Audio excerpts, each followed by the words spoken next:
Good evening.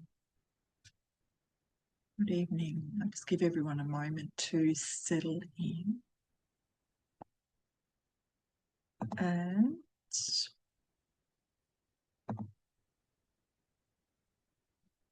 how is everyone?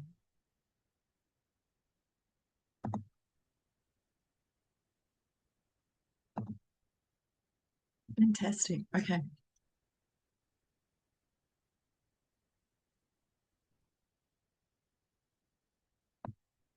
Okay. Let's get started. Got a lot I want to talk about tonight. As always chatty. This is day one. Hey, thank you for joining me. Thank you for taking the time to care for yourself. I mean, essentially, that's what it's about, isn't it? This 5-day series that I've been putting together, it's not a course. It is a portal. It's a portal for you, for every woman, and it's a portal that once you enter, into this portal, that whoever leaves, and you will, you're going to leave with enough information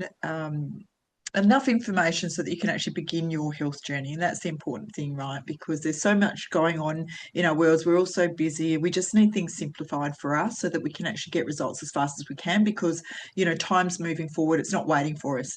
And the longer we wait to do things, things don't just disappear. They're there, and our body's presenting things to us for a reason. And we're either going to pay attention, or we're just going to let it, like, think that things are going to just sort themselves out, and often they don't.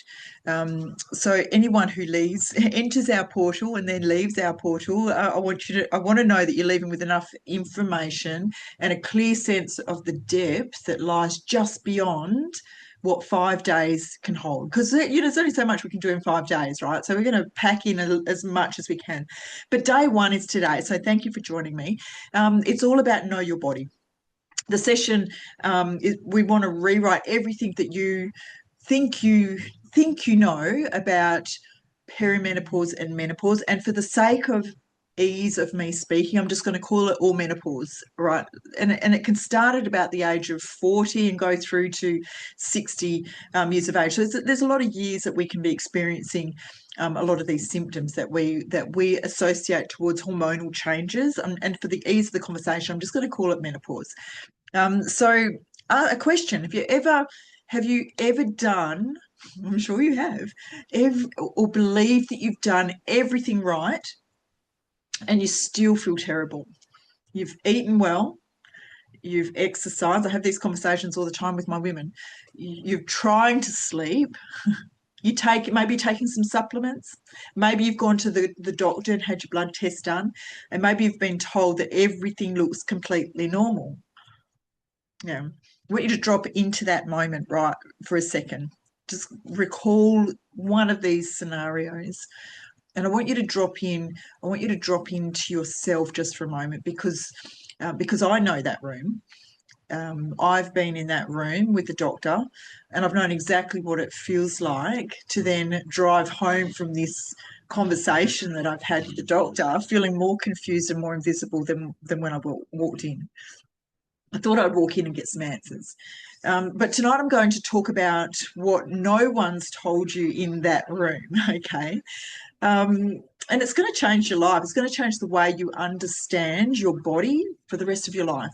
Like red pill, blue pill moment. Once you see it, you can't unsee it. Once you know it, you can't unknow it.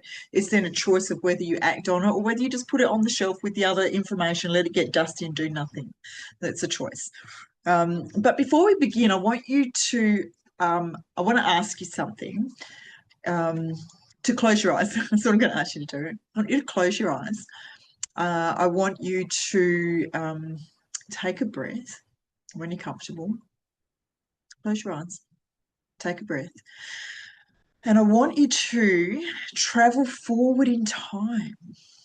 Not a week, not a couple of months, but years. I want you to just send yourself down your timeline years from now and imagine yourself at 75 years of age. It seems like a long time away. However, it's relevant. So imagine yourself at 75. How do you look? You're looking good. Are you still sharp in your mind? You thinking clearly? Are you energetic? Do you have energy to sustain yourself through the day? Full of vitality, in a body that you feel proud of, you feel completely at home in, waking up genuinely excited about the day ahead because you know how good you feel and how much you can achieve and just live life to love. Moving through the world with ease, with presence, and a quiet vitality that people around you, they can feel it. And they're like, whoa, what's she got that I want?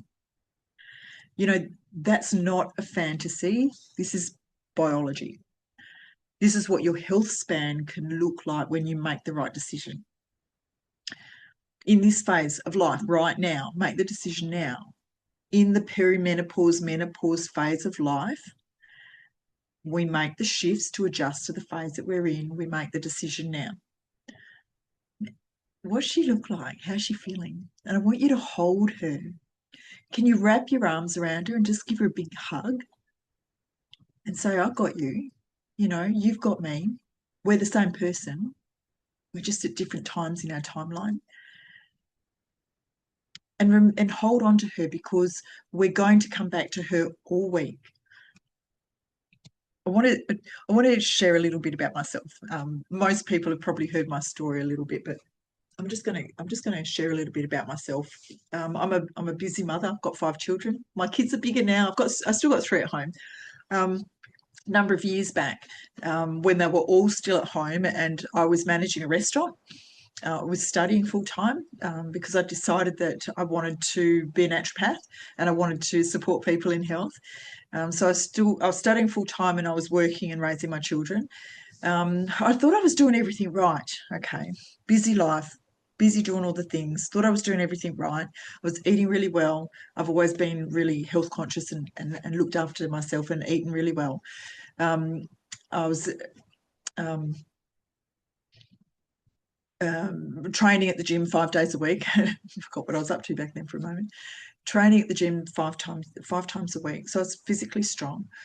I was doing all the right things, you know, just like most of us. We're putting in all the right effort, yet we may not be getting results. And this is important to understand that the things that we're doing, if they're not working, then our body's shifting. We've got to shift with it.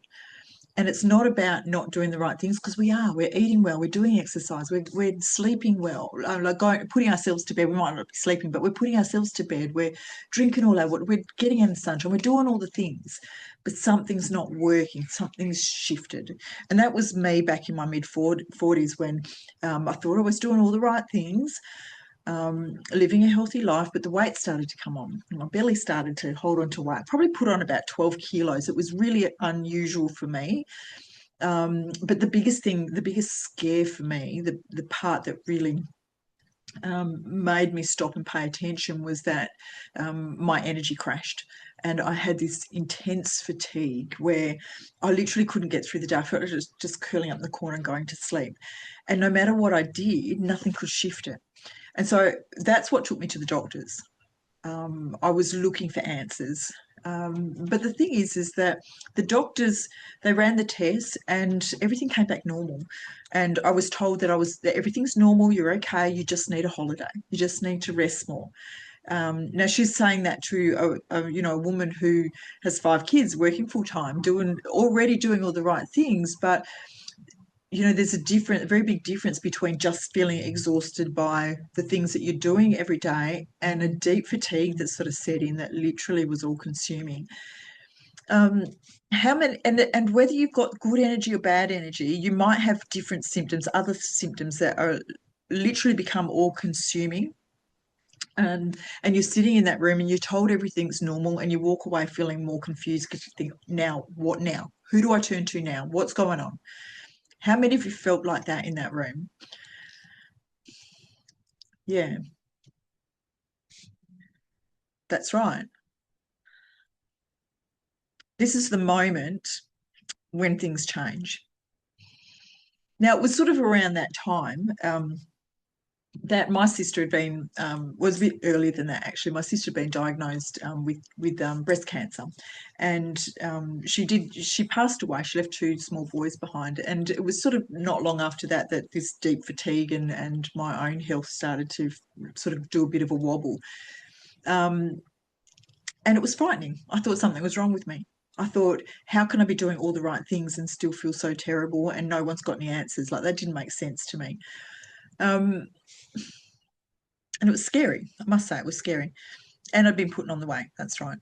Um, so I wasn't sure what to do. So what I did do, because I was training myself to become a naturopath, I had access to all of the blood pathology. I could actually run my own tests, and so I did that. And I was looking specifically at my thyroid gland. I like my little butterfly. My thyroid, it's like a little butterfly in your throat, right? I was looking at my thyroid gland, and I came across some autoantibodies in my bloods that the doctors had never tested for. And they had no reason to test for it, really, because my thyroid hormones were all normal. And so they checked my thyroid, it's all normal. But that was not an answer for me. So I came across and found different things in my bloods that the doctors had not checked for. And I then took these results back to the doctor, and they still had no answers for me. There was still nothing that they could do or say, or just, you need to just rest and relax a little bit more. So, but that was not an answer for me. I refused to be a victim. I refused to just walk away and put up with feeling terrible. So I had a choice. I could put up with feeling crappy. I could put up with the no answers and feeling like I was just brushed off, like I needed to just go and rest more. I decided I need to take it into my own hands, and that's when I went looking in a broader sense. With I'm in a wonderful community with a lot of natural health professionals. It's all science based. And I went looking and I found answers. And once I applied the information that I learnt, and it was eye opening to me. It pieced everything together for me. And once I applied this into my day and my life, my whole health turned around. And I can stand here today and say that I've got amazing energy. I sleep really well. I can hold my weight at a really good level. Things did not get worse for me. They actually unwound and got better. And I can stand here today and say that I know in full confidence that I can look after my own health and be in control of the way that I feel. And so I want other women to be able to do this as well. And it's an interesting process. I'm just going to take you through a little journey to start with on the journey that we go through, this discovery, I suppose. I'm hoping you can see this okay. Probably where I start about here. So we have what we call levels of learning. Now, a lot of us come from the point initially where we believe that we know enough information, right? I know how to eat healthy. I know the food. I know what good food looks like. I know what to do. I know how to exercise. I'm doing all the right things. I know enough. It's just not working. And we come from this place where we're literally unconsciously unaware, like we just don't know what we don't know. So we think we know enough. Bit of a riddle, isn't it? So we come from this place of I put unconscious,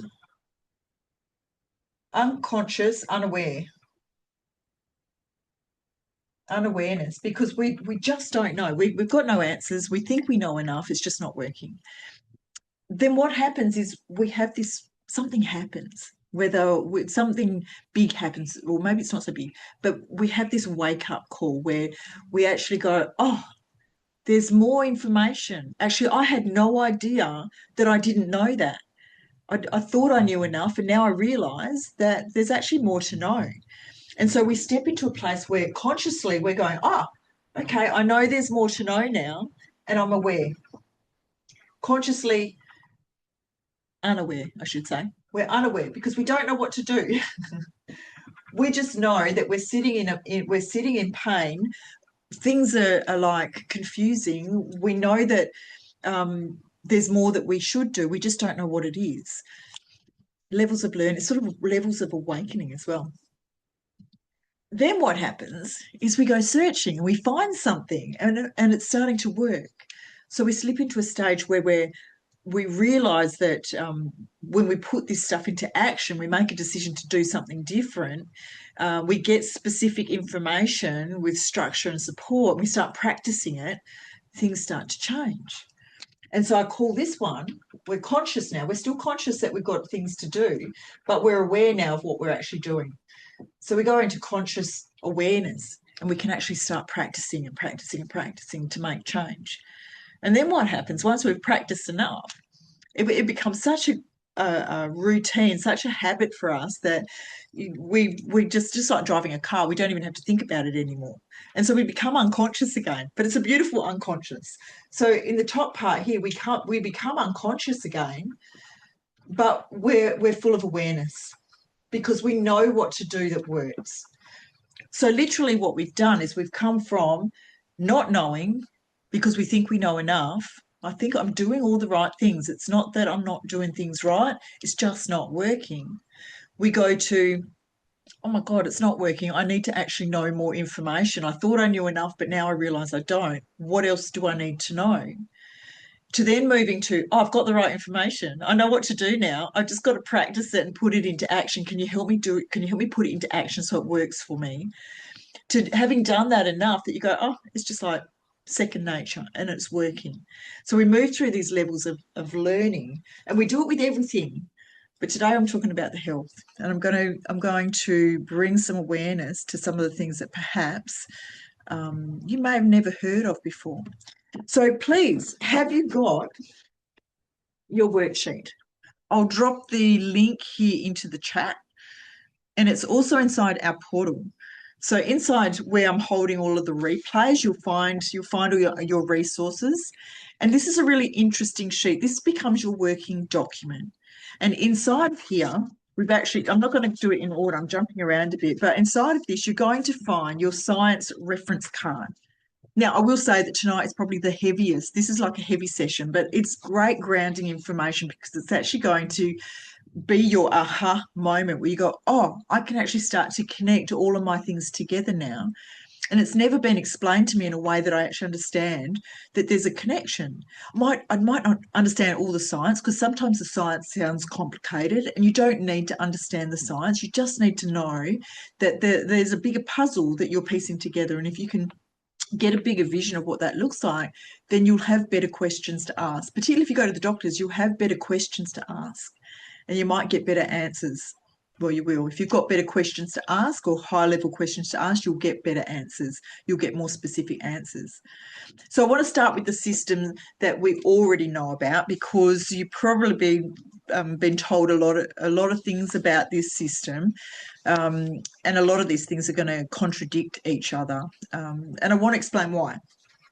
So in perimenopause, your ovaries, actually there's a picture in there, there's a picture in your book as well, your handout of the, I've printed black and white, but there's a colour picture of the human body with the different organs. And I'm going to explain how this system works a little bit so you can piece your own body together. Okay. Now in perimenopause, your ovaries, they begin to transition, right? The follicles that produce estrogen and progesterone, they're the two hormones that we speak so much about and we blame for everything. They're becoming fewer and they're becoming less responsive, right? We've got the estrogen, which has been your body's most protective, anti-inflammatory, tissue-building, brain-supporting hormone for the last 3 decades. It begins to fluctuate erratically before it ultimately declines. It's going through a change and it's natural. This is not a disease process. This is a natural transition and it moves along the timeline just like you do all the way to 75 and beyond. I'm going to live to 100. Don't know about you guys. We also have progesterone, the second hormone that I'm mentioning today. We have a lot more hormones than these ones too, by the way. We're just going to mention a few select ones over our 5 days. The progesterone. Now, progesterone is your calming, it's sleep promoting, your anxiety buffering hormone. And this one declines earlier and more steeply than estrogen does. A lot of women can get anxieties or depressions or just feelings of irritability as well when we're thinking about hormones and the symptoms that can show up. And the other one is testosterone. So when you're looking at your scientific reference card, the first section here, follow along with me here. So I've listed some of the symptoms that you might experience with this triage of hormones. The testosterone governs your libido, your muscle mass, your confidence, your cognitive drive, your cognition, and it all falls gradually across this time shift, this transitional phase. This is real, it matters, and this is why so many of your symptoms make complete biological sense. But here is why the information is so conflicting for you. You see, your reproductive hormones, they do not exist in isolation. They are in constant dynamic, fluctuating, bidirectional conversations with every other hormone system in your body, and there's a lot of them. They talk to your thyroid. They talk to your adrenal glands, which sit in your kidneys. They talk to your gut microbiome, your belly, your bugs in the belly that are keeping you alive. They're processed by your liver, and they profoundly affect and upregulate and downregulated by our stress hormone cortisol. So when your doctor says, when one doctor says you need HRT, the other one says you need to change your diet, the other one says it's your adrenal glands, you're stressed, you need a holiday, and the other one says it's your thyroid, we need to medicate you, they're not all wrong. What they're doing is they're looking at only one part of a single, deeply interconnected system. And the reason so many women do not get the full relief they're looking for from any single intervention is that they are addressing only one part of the body systems while the rest of the conversation continues unresolved, and they're not piecing the puzzle together for you. And that is what we're doing differently this week. We're looking at the whole conversation. So imagine it's a big conversation. It's going to take us a few days to piece together. Like I said, today is a bit of a heavy session. Please go back and watch the replay. It'll help you understand better, but I'm going to just sort of power through today. But in the chat, just think, how many of you have received conflicting information about what is actually happening in your body?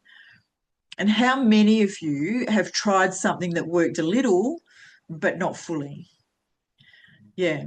You see, that's not failure. You've not done something wrong. It's not something that you can blame yourself about. It's just that you're working with an incomplete picture, and it's a mismatch because the information you're given is not specific to you, it's generic. So today we're going to actually begin completing this picture. The three axes three axes. I want to put your attention to the three axes, and that's on the bottom of one of these pages as well. Have a look. The HPA, this might be a bit confusing because you've probably never heard of it before. The HPA, the HPT, the PG axes, they're systems within the body, and they're the three axes that control your systems. So I want to draw a picture. I'm going to draw a picture with words because once you see this, you can't unsee it. Yeah. And you can go back as well, flipping through a few pages, go back to your human body here, and you'll be able to see a bit of the connection as well. So your body's got three great hormonal command chains, right? Think of them as three conversations that all start in the same room. Now, your hypothalamus, I'm going to talk your brain here because, this guy, the hypothalamus in our brain, he's a bit of a control center. There's a few control freaks in our body, but the hypothalamus is one of them. It's tiny in the brain, but it's extraordinarily powerful part of our brain that governs almost everything. So the first conversation is your reproductive conversation. This is your HPG, so your hypothalamus pituitary gonad axis. Like I said, the conversation can sound a little technical, but just follow through and you'll start to piece it together, and certainly go back and notice what symptoms we're putting together here. But your HPG axis, your hypothalamus in your brain somewhere, talks to your pituitary, which is also in your brain, and that talks to your ovaries all the way down here. that produce your sex hormones. So in perimenopause and menopause, I'm just going to call it menopause, so much easier. During menopause, the ovaries start responding inconsistently, and the hypothalamus and pituitary in the brain, they're turning up the volume, and the conversation's starting to get a bit chaotic. All right, this is something that's going on. The second conversation, going alongside the first, is your stress conversation. And that's your HPA axis. So your hypothalamus, your pituitary, they're talking together. They're talking now to your adrenal glands, which sit on top of your kidneys. And the adrenal glands produce cortisol, which is another hormone. Now, the critical thing to understand is that when this conversation is running loudly, when cortisol is chronically elevated, or maybe it's been elevated for so long it's now crashed and totally depleted, it directly interferes with your reproductive conversation. Because imagine it's all coming, hypothalamus, pituitary, having conversations, one to the ovaries, one to the adrenal glands. And this chronic stress response, it suppresses the hormonal signals that supports ovulation and progesterone production. So it impacts our hormonal system, right? And we're starting to feel it. And your body can't prioritise reproductive processes when it believes it's under threat. So stress accelerates our hormonal decline. So the estrogen and estradiol, it's going to make it go worse faster. Not metaphorically, but physiological, like it's biology. And then the third conversation in your metabolic conversation is your HPT axis, which is your hypothalamus, your pituitary, and your thyroid. So these guys are having conversations with three systems: your ovaries, your adrenal glands, and your thyroid. And shifting estrogen directly. This directly disrupts how your thyroid hormones are transported and converted. Now, a woman in perimenopause can experience thyroid symptoms, not because her thyroid has failed or is broken and it's not working, not because of that, but because the hormonal environment is changing. The rules are changing around how this thyroid is going to actually work and how it's working at your cell level. Now, these three conversations, they're happening at the same time in the same room. And the doctors are not piecing these together. They're addressing the thyroid, they might be addressing the ovaries, they might be addressing the adrenals in some people, but they're not piecing it all together and addressing it as one conversation in the same room. And they influence each other every moment of every day. And no single specialist who is only listening to one of those conversations, only running on estrogen levels or only running on thyroid hormones or only running on cortisol, can give you the full picture. So tonight, for perhaps the first time, you're hearing about all three and how they actually relate to each other.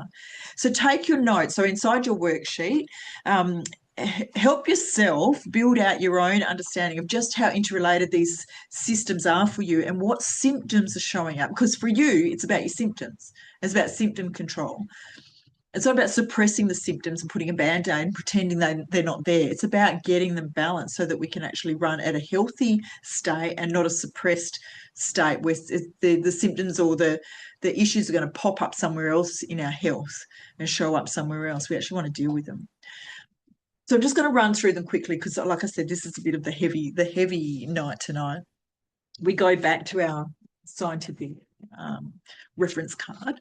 The liver plays a huge part of this conversation, and the liver is it's our hormonal housekeeper. So the liver's on your right hand side. It's just under your ribs. If you put your hand under your ribs, that's where your liver is. Okay, just right where a lot of us can feel pain there.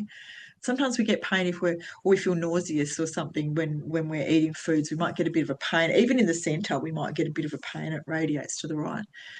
Now, the liver performs, I should have pretty pictures for these things too, shouldn't I? The liver actually performs over 500 metabolic functions. Metabolic functions. Remember that word. So in the context of menopause, its most critical roles is phase 1, phase 2 of hormone detoxification. And that's a two-step process by which estrogen's converted to inactive metabolites and it's cleared from the body. Phase 1 runs faster than phase 2. Two phases running in the liver at the same time metabolically. A common pattern is driven by alcohol, poor nutrition, toxic load in the body, And it actually does affect our hormones. I'm not going to go too much into it because I don't really have time tonight, but it is associated with DNA damage. I think we're probably familiar with DNA after all the COVID conversations. We've spoken a lot about DNA. And estrogen dominance symptoms. And you might have heard of estrogen dominance. It's probably not the most correct word to use. It's probably more estrogen dysregulation as opposed to dominant. It does put us in a bit of a dominant state, so it does sort of make sense. But the doctor probably won't agree with that label. That's the only thing. It makes sense when you have the conversation, but they don't agree with the label. But if you use it, you'd start to get a clearer understanding of what's actually going on. So your liver is your body's housekeeping service for hormones, right? After your cells have used estrogen, the liver's job is to collect it, process it, and take it out the body. So through menopause, when hormone levels are fluctuating wildly, then this service, it's usually working overtime and the liver gets slow and sluggish. And when it's under supported, which is most of the time for busy women, it does get over supported. Then hormones that should actually be carted out of the body, they recirculate instead. And the symptoms that you might show up are bloating, weight gain, stubborn weight because you can't get rid of it, and moods, where your moods just start to go a bit wobbly and you think, I don't know what's wrong with me. I just don't feel like myself again. So this is not your hormones being irrational. We'll blame menopause. Oh, that's just menopause. No, no, no. It's not your hormones being irrational. It's your housekeeper being worked overtime. She's a bit stressed. The next one, your thyroid. So the thyroid is the metabolic conductor. Who stands out there and just puts everyone that not you yet, you do this one and then bring the next one in, and she's up there conducting the orchestra. And the thyroid gland produces two hormones, and it's not necessarily checked by your doctor at all. The thyroid will produce what we call as T4 and a small amount of T3. Now, you might see those on your blood tests.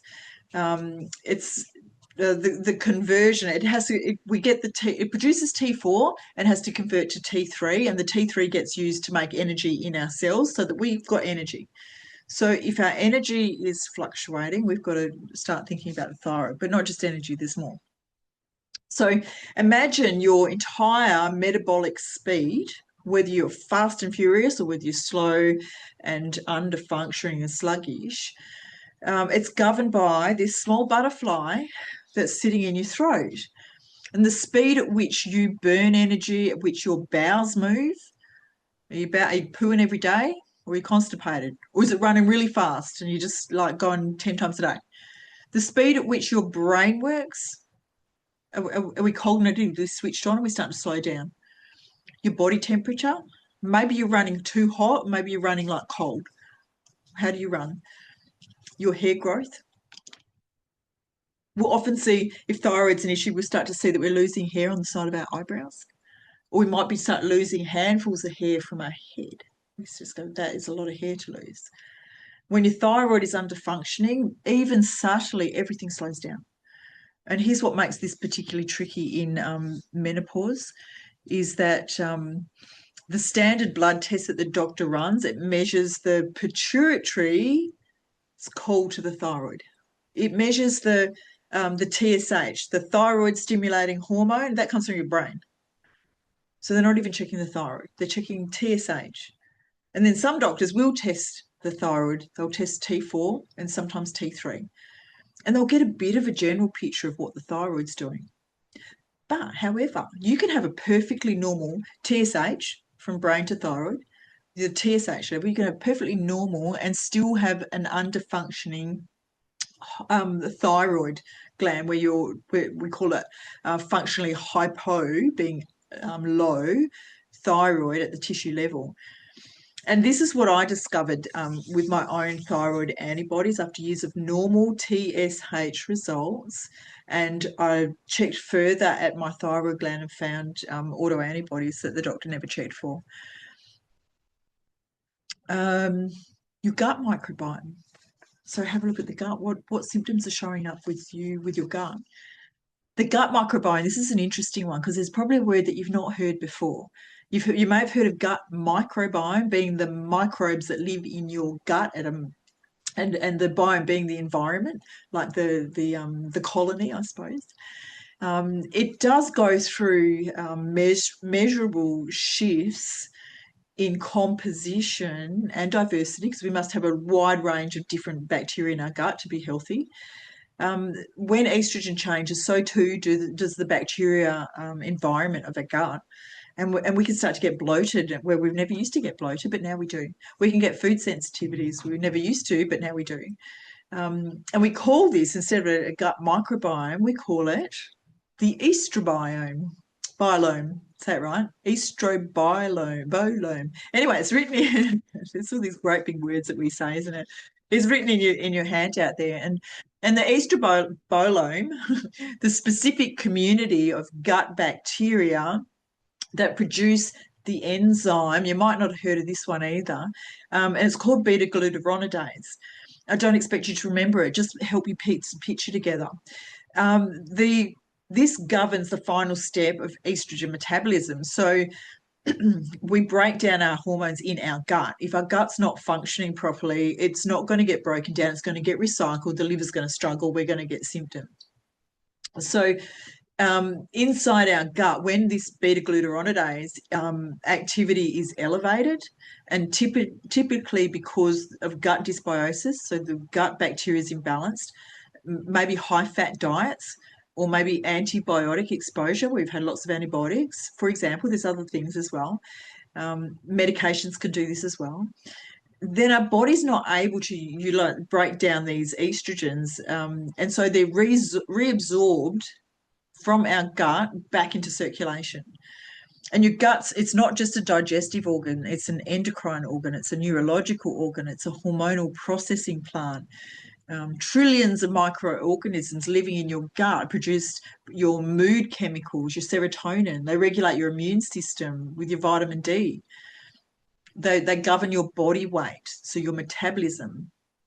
They manage the final steps of estrogen metabolism. And when we have estrogen dominant states, which we often see in breast cancers and fibroids and, severe menopausal type of symptoms, when that ecosystem is disrupted by stress, by antibiotics, by processed foods, by alcohol, by poor sleep, by stress, or simply just the passage of time, then the downstream effect will reach every symptom that you're experiencing. The bloating that appears after meals, the anxiety that came from nowhere, the joint pain, the inflammation, the brain fog, the unpredictable digestion patterns. It's all just changed. These are the gut symptoms that's wearing the menopause costume. We blame menopause. So it's just my hormones. Interesting. The hormones have a connection, but it's not just your hormones. The microbiome. So that's the next one. We'll talk about the gut a little bit further because this, sorry, not your microbiome, your mitochondria. Your mitochondria, these are your cellular energy centers. And when we have severe fatigue, like I was experiencing, then the mitochondria is something we must look at, along with the thyroid, because mine was thyroid related. But like I said, it's all interconnected, isn't it? And often the pieces aren't put together. So the mitochondria, if we've got lots of cells right through our body, the mitochondria are like the little tiny little engine powerhouses inside every single cell that help produce energy, and they're responsible for oxidative phosphorylation, we call it, to produce ATP from glucose and fatty acids, and they help produce our energy. I'm not going to dive too much deeper into that. It's quite a deep conversation. But every cell in your body has these tiny power plants called mitochondria, and their job is to take the food that you eat and convert it into the energy that you can use. And we call it, and the whole body system's run on it. So if your body's getting sluggish, it's not just about, can I get up today? I'm feeling tired. It's more about, is my thyroid working? Is my liver working? Is my brain working? Are my kidneys working? Like every system of your body relies on this. And we call it ATP. It's the energy currency. Now, estrogen is one of the most important protectors of our mitochondria. And as estrogen declines, then our mitochondrial function, that declines too. And the result is fatigue that is uncategorically different from just feeling tired. It's not cured by rest. You could sleep all night and still wake up unrefreshed and get tired through the day. It is flat, it is heavy, the lights are on, but no one's home. And sometimes we're feeling it more in our brain than the rest of our body. The lights are on, but no one's home. I'm just so vague, don't talk to me. And it sits quietly underneath so many of our symptoms. It is also the cellular mechanisms to our brain fog, because the brain, which uses 20% of all of your energy, it's running on a depleted supply. It just doesn't have it. You can't think. And your brain's so overwhelmed and inflamed, you just can't sleep. And I want to talk to one of those systems, the HPA axis and cortisol. This is one that which I've already touched on with the 3 axes, but the HPA, because the cortisol is going to stop you from losing weight. And when during menopause, when we have this decline in estrogen, it throws everything out. And when stress is part of the picture, it's amplified. So it does surprise almost everyone I work with that the primary driver of stubborn belly fat in menopause, perimenopause, menopause, it's not estrogen. We're blaming the hormones all the time. Well, it's a different hormone. We're blaming estrogen and progesterone, and we're blaming that. The primary driver of belly fat is cortisol. And cortisol has specific receptors that are concentrated in the belly, around your organs. And when cortisol is chronically elevated because we're stressed, and stress doesn't mean that we're just psychologically stressed. If our body's unwell, our body is stressed. If our body's inflamed, our body's stressed. We may not really know that that's what's happening, but it's still, our body still responds in the same way, whether we're aware of it or not, and that's by raising our cortisol. Your body's biologically programmed to store body fat when cortisol's high. And the reason your belly's not responding to eating less and exercising more, calories in, calories out, used to work, doesn't anymore, is that you've been trying to solve a cortisol problem with a calorie solution. The calorie counting is outdated. It's not going to work. And they're not the same problem. You've got a cortisol problem and you're trying to solve it with another solution that's not even related. So it's not going to work. Interesting, isn't it? So as you've gone through those systems, I know the science can seem complicated. I've tried to simplify it for you. As you've gone through these body systems, you'll see that I've listed some of the possible symptoms that you might be feeling. I want you to highlight those and write them down. And any other notes that I've mentioned, write them into these, because this is your reference card. This gives you power. This gives you questions to ask, because you're starting to piece the body as a whole together.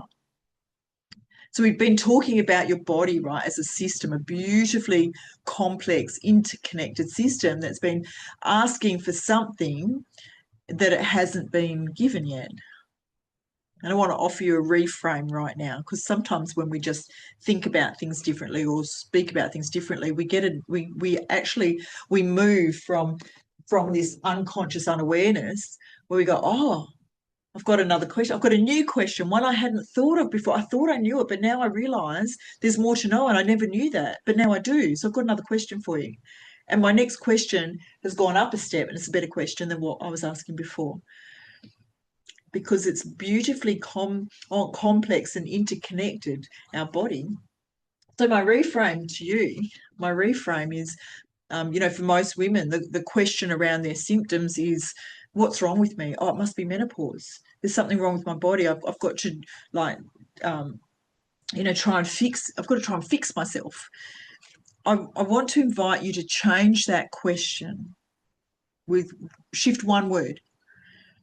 What is my body communicating? What is it asking for? Just a little switch of the question. Because when something is wrong, we look for what to fix, but nothing's wrong. The body's just transitioning and we have to transition with it, but we've never been taught how. So when your body's communicating instead, rather than looking for something to fix, but it's communicating, we understand what these systems are, what's driving it, then you look to understand rather than to fix. And that's a completely different relationship with yourself. It's beautiful. It's the relationship that your radiant self can live in. That better, healthier version of yourself can live in that when we build a different relationship. In the chat, one word. How does it feel to consider that your body is not failing you? It's asking for something. One word, what comes up? Hope. Relief. Oh my God, that makes so much sense. Is it emotional? Sometimes it is. Sometimes it can be quite emotional. That's it. Yeah, that's the beginning. How are we going for time? This is a heavy day today. It's a good one though, right? When we're looking at our body, we've got a body system sheet here. Well, I've got that one. You'll see that one. I've also got a blank one. A body map exercise. And on the page before that, we've got a symptom, the common types of symptoms. I've listed in here some of the things, body systems that we struggle with through menopause. And we blame menopause, but it's not menopause. So I'll give you a few minutes. Go through this. I'll talk through it as well. But have a bit of a look and write down what your experience has been, and give yourself a score from 1 to 10. A 10 out of 10 being really not good. No, sorry, other way around. Like, for example, we'll look at brain and cognition. No, let me explain it properly. Look at brain and cognition, right? Brain fog. What's our thinking like? What's our focus like? What's going on in our head? You might have brain fog. You might lose your words. We get a bit confused, a bit frustrated. Maybe our memory's starting to slip. Maybe we're having difficulty concentrating. And yes, many women are being diagnosed with adult late onset ADHD. Is it really? Or is there something else? Because they're only looking at one thing. We look at the bigger picture. Is our cognition slowing? Do we feel like we just can't keep up the same way that we used to?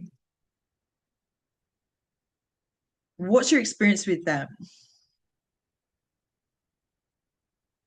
10 out of 10 being really good and 1 out of 10 being not so good. So if you think, yeah, I'm really switched on, I remember all the words, I'm not missing a beat, I'm thinking really clearly, the words come to me really fast, I'm concentrating really easy, I've got all the words that I need, my cognition is fast and humming along just the way it always has, you're a 10 out of 10, girl. And if you're not and things are slipping and declining and you're not sure why and you're blaming menopause, but maybe it's something different, maybe you're right down, maybe you're sitting at 5 or 4. Pop your numbers in anyway.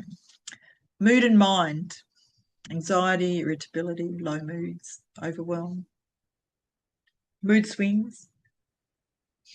Give yourself a score. Sleep. We'll just shoot through this relatively fast because we're running out of time. It's something you can spend more time over with your cup of tea as you sit down and go through. And you go literally from head to toe. Do yourself a full body scan. Energy and fatigue, maybe some of the thyroid signals. There's lots of them. I'm only putting a few in. Maybe there's some digestive issues, liver issues. Do you get reflux? Do you feel nauseous? Are you constipated? That's a big one for so many women. That's a big one. And just because you're pooping every day doesn't mean you're pooping the last lot of poop. You could be pooping poop that's 3 days old And that drives a lot of our symptoms. So we've got to know how fast you're pooping. And we check that. How fast are you pooping? Every 3 days is not normal. I've had ladies come in and says, my doctor says it's normal. I've just got a slow transition time. Well, your doctor said it's a slow transition time. They're correct. It is slow, but that's not normal. You should be pooping every day. Otherwise, you're carting around a whole heap of garbage for 3 days. Imagine how stinky that gets. It's a horrible way to think of it. The longer the poop's taking to go through, your body's going to resorb that water. And I have a lovely practitioner who says, "Oh, your body starts drinking poo water." And I think, "Oh my God, that is just a brilliant way of saying it, because it's a bit of a shock. It's like, oh my God, I don't want my body to reabsorb poo water. I've got to be pooping every day." It's a big one that a lot of women struggle with, and a conversation that's ignored. Are we reacting to food? Are we bloating? Has our weight become stubborn? We're starting to put weight on where we're not feeling comfortable. It's actually making our life a little hard because we just got to cart around all this weight. If you went to the shops and you picked up a bag of potatoes, 5 kilos, maybe 10 kilos, how much weight do you want to lose? And you pick up that bag of potatoes and you have to then cart it with you wherever you go. You've got to cart these bags of potatoes with you. You start to realize just how heavy 10 kilos is, or just how heavy 5 kilos is, and how you really want to put that bag of potatoes down, but you don't know how, because you think you're doing everything right, but it's not working. Skin, hair, nails, hormonal. The hormonal ones, like the ones that we focus on, aren't they? Like the hot flushes and the night sweats and breast tenderness. And, through perimenopause, our periods can get heavier, and, all the classic hormonal ones. But a lot of the other signs are not hormonal symptoms, but we're blaming menopause, but it's not even menopause. It's a bigger picture. So go through that. Mark your symptoms down on your body sheet. Where is it? And ask yourself these 3 questions. The symptoms most affecting my quality of life right now, because you deserve better, right? And you don't have to put up with symptoms that are easily fixed just because you've not been given the answers yet. Just because no one's had the conversation with you, you don't know yet. You're not sure how to do it because no one showed you, because they're brushing it under the carpet and saying, "Oh, it's just this, it's just that," and they're not giving you real answers. So that you can become consciously competent at these things and start doing it, because that's just the way you live. How beautiful is that? The symptoms I've been normalising or dismissing the most, or even your doctor's been ignoring and dismissing it. We get so used to our own discomfort and pain that it becomes our normal. Notice what those are. It's relevant. And the symptoms I most want to understand the root cause of. So some of these symptoms are going to be really severe. Which ones? Maybe it's the joint pain. Maybe it's the hip and joint pains. Maybe it's the deep muscle aches when you're lying in bed at night. Maybe it's the migraines. Yeah, it's all related. The body is all related, one interconnected organism. All the systems, no symptom operates in isolation all by itself without having an effect on the whole body. This is not a complete list, and it's not a complaint list. It's a map, right? And every symptom on that map has a root cause, and the root cause can be addressed once you understand. So I think I've actually timed myself reasonably well, everyone. Three actionable steps today, because this is the practical part, right? 3 things that you can do today. Complete your body map, which we've just gone through. Complete that, including every symptom that you can possibly think of, without normalising it or dismissing it as not important or not relevant. It is. Every symptom's relevant. Tells a bigger story. Number 2, begin your daily symptom tracker. So that was another sheet that I've added in. I've given you so much to look at. Your daily symptom tracker. So it's good practice to actually notice what shows up each day. Start to notice, how often are you pooping? If you've had corn and you don't see corn in your stool until 3 days later, you know you're constipated. Little tip there. Maybe the joint pain, maybe it comes on, maybe the shoulder pain that you're experiencing comes on when you've drunk red wine. Just saying. Just start to notice.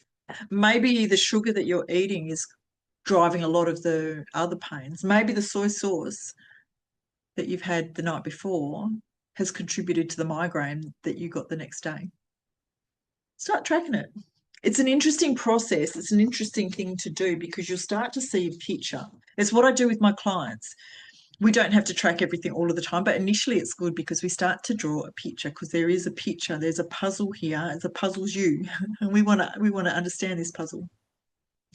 And the third thing is the very first thing when you wake up in the morning is I want you to have a cup of warm water with a little bit of lemon juice in it or apple cider vinegar, either or. But the very first thing that hits your mouth is not that coffee, is not the toast and jam. It's not even the eggs and avocado. It's a cup of warm water with some apple cider vinegar or some lemon juice in it. Bang it down. Hydrate yourself. It's good practice that we all want to get into. There's good strategy. It's good reasoning behind doing it. And I'd love to know how you go with it as well. Such a simple thing to implement, isn't it? So tomorrow, thank you for joining me tonight. It's been like I said, it's a heavy one tonight because we're talking about things that we don't usually talk about, body systems that we don't even usually think is part of the conversation, but it is actually. But tomorrow on day 2, we're going to go into the most powerful lever that you have for every symptom on this map. Every single one of them. Can you guess? It's food. Not because we want to restrict it and count it and punish it and try and control it. It's not about that. We're not looking at food as having to have a whole heap of rules around it, but we're going to approach our food as medicine for the body because the body knows how to run on food. It knows how to do it. But we can retrain it to do it properly, more effectively. And food is the most intelligent conversation that you can have with your hormones, with your gut, with your liver, with your brain. I can't wait to share it with you, actually. It's really cool. And I want to say something before we close, that everything that I've shared with you today, it's real. It's grounded in science. And you can take it, you can begin using this information right now. It is also genuinely the surface of a much deeper body of knowledge that you've yet to understand or even know that's worth connecting to. I had no idea. There's a lot more going on. Knowledge about your specific body. How do we get specific for you? I could line up 100 women and 100 women are going to have 100, more than 100 different things going on. It's very different to the person standing next to them. One of the most profound things I do in my clinical practice is run specific markers, blood markers for each of the 5 systems in each individual woman, because it's important to understand what's going on with you, just like I needed to when I saw the doctor about my thyroid. And they ran tests, but they weren't specific enough for me. And once I ran the specific tests, I got the answers. Better quality questions, get better answers. Yeah. And what we find is always surprising is always specific with our bloods. It's always surprising. Like you need data in front of you to actually make intelligent decisions about things. Otherwise, we're just guessing, aren't we? And guessing doesn't work. It might. Guessing is hit and miss. We can guess what to do. We can say, oh, I'll try that, or I'll try that, I'll try that. And we can guess. But it's not specific enough to get change that's fast enough to move you forward in the right direction, or we could be going in the totally wrong direction because we're guessing. It's always specific, always actionable in the ways that no general protocol can actually reach. Now, that conversation, that personalised investigation, it's available to you, and we'll talk about it on day 5 when we integrate everything. But for now, let's begin with what we've got.